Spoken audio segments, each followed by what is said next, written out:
How's it going, everybody? Welcome back to the channel. So I was walking around Walmart and I found these two, Snake Eyes and Storm Shadow from the Snake Eyes G.I. Joe Origins movie. These figures, the Snake Eyes and also the Storm Shadow, are both for ages 4 and up. So there's nothing wrong with collecting these if you're an adult collector, but also they're ideal for kids. Now admittedly I haven't seen the movie, and honestly just looking at the trailer didn't really entice me into wanting to watch the movie itself, so I only have the figures. What I know about the movie is going to be through these figures. Let's open up Snake Eyes first. It's definitely some cool artwork on the packaging, and we can see that each one comes with an action feature. The back of the packaging here has all kinds of gobbledygook down the bottom that no one really cares about, and a digital image of the figure. It's not the actual toy. And then of course we have more instructions on how to play with this toy, spins at the waist and goes whatcha! Let's get him out. Alright, he's out, and this is what we got. Snake Eyes. These two fighting knives right here. These have a really interesting design on them. I bet you they look kind of like that in the movie. And he also comes with the sword and the scabbard. Here's the katana out of the scabbard. It's kind of neat that you've got that kind of, you know, hammered look right down here at the bottom of the blade. And here's the grip. So for a kid's toy, pretty darn cool looking. The katana just fits perfectly right there in the scabbard. It stays in pretty tightly. It's not going to fall out if your kid's playing with this thing hanging upside down. And then of course we've got this thing. It's kind of textured on the handles. I would think it's like a nunchucks, but it's not nunchucks. I don't know what it is. It's got these little holes in the bottom here. And I guess he's supposed to stick the handle of each of his little bladed... That's not doing what I thought it was supposed to do. Hang on a second. The hole is a 6-sided shape, and the handle is a rectangle at the end, the bottom of the hilt there. So you've got to really mash it in there. That doesn't make any sense. Was that an afterthought or something? Anyway, now he's ready to hi-ya and watcha his way right into somebody's chest cavity. Oh, that looks deadly, actually. This thing swings around. Let's try it again. Whoosh, whoosh, whoosh. Now looking at this Snake Eyes now up close and personal, and you'll have to forgive the fact that because it's a black figure, it's a little bit more challenging to light properly. The details on this guy seem to be, I guess, in the right place. It's hard to tell just based on the fact that I haven't actually seen the movie, so I don't know for sure. But it certainly looks like there's a fair amount of work that went into sculpting this guy in, I guess, the most accurate way possible. It would seem that way. There's a lot going on here. And just one last thing before we end up looking at Snake Eyes articulation, and that's the helmet.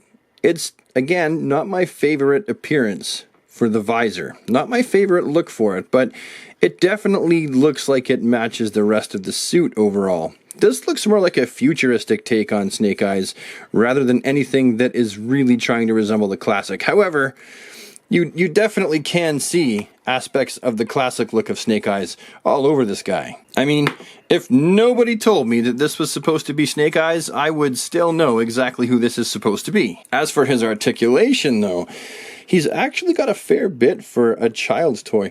The head itself is on a ball peg. You don't really get much ball peg action just because it's so tight. So you're basically just, it's going to go round and round in a circle, and that's pretty much it. Nothing in the torso, but it does have those rounded hinges in the shoulders, which is good. No bicep swivel, but it does have elbows that can do at least 90 degrees, and they also can rotate. And does he have wrist No, I thought he had wrist articulation. I pegged him for wrist articulation. Then you've got obviously the waist with that tornado spinny waist so he can bitch slap people. And then you've got his inner groin here.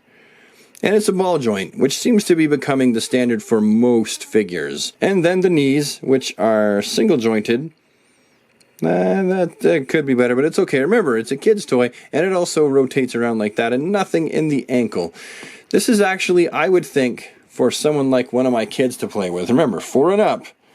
I would think that this probably has more than enough articulation, at least for one of my kids to play with. Let's get the scabbard back on his back. Let's put the sword in there. Got the weapon in his hand. Now let's take him out of frame for a second. And look at Storm Shadow.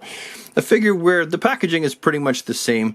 You do have this is how to use his action move right here. Again, it's a waist swivel, so it's the same. And then on the back of the box, you have another fantastic image, just like Snake Eyes, of Storm Shadow there. And again, this is how you use his action feature. This is how you use his activity.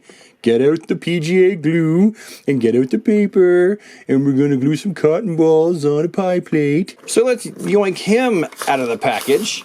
Ooh, that, oh boy. That is the worst when that happens.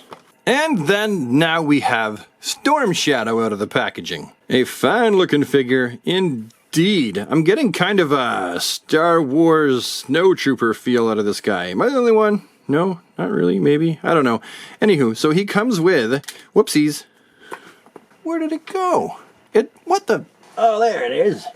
He comes with this bow that is all white and has a massive string in the middle. I get it though. I mean, if these are for 4 and up, you don't want kids yanking on that and then just snapping the string like right away. And then he comes with a double-crossed scabbard, each one with a little tiny katana blade. This is something that we've actually seen with Storm Shadow on multiple figures in the past. So this is nothing new, but it is very cool. These scabbards are really thick too. My gosh, like look at that. You can peg the scabbard to the arrows, which, yes, he comes with arrows because he comes with a bow, and it's just so thick. So that's what the quiver for his arrows looks like. No arrows come out of it. They actually are sculpted fairly well, but again, it would have been cool if maybe a few arrows came out of this bad boy. And then the figure itself, back to this briefly, is absolutely gorgeous. I really like all of the sculpted detail here. It just seems with all of us making our sculpts now, or the toy community making its sculpts digitally rather than having to sculpt them by hand, I feel like we've been able to take our action figure game up a notch, because this is fantastic. This is really cool. I can't tell you how well it matches with the actual look of Storm Shadow in the movie, because again, remember, I haven't seen it, but I definitely like this very much. And his face, yeah, for a kid's toy, it looks good enough. Eyes are painted where they're supposed to be. If I could do one thing to change it, I would probably take out that gray for the front of his mask there. A little bit of acetone will actually get rid of that. And of course, he's going to have the exact same articulation as Snake Eyes. So there really is kind of no point in me going through that. This joint is seized though, it's stuck. I better fix that before Robert gets a hold of it and accidentally breaks it. There. Better I break it than he does.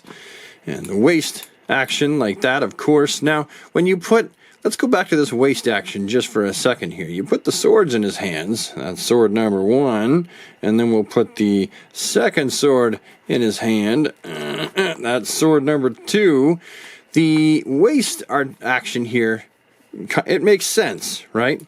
Because he's got swords in his hands. So, you know, it's a good punching, say, slashing motion. However, with the bow in his hand, it doesn't really make all that much sense to me, because they didn't include an arrow, and you can't even really get him into a good, you know, holding an arrow pose anyway with this guy. So the bow is a good if he's just standing around accessory, but it doesn't really make a lot of sense with the action feature. And finally, if you're wondering if you can sub these guys in with your existing G.I. Joe Classified series, well, you be the judge yourself.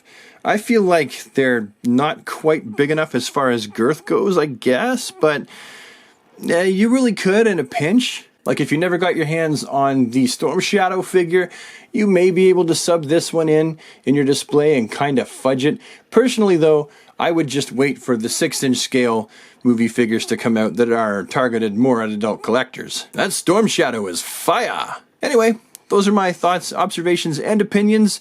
Hopefully you found this video to be a useful, interesting waste of time for the day or afternoon, whenever you watched it, and I will see you in the next one. Have a fantastic day, everybody. Take care.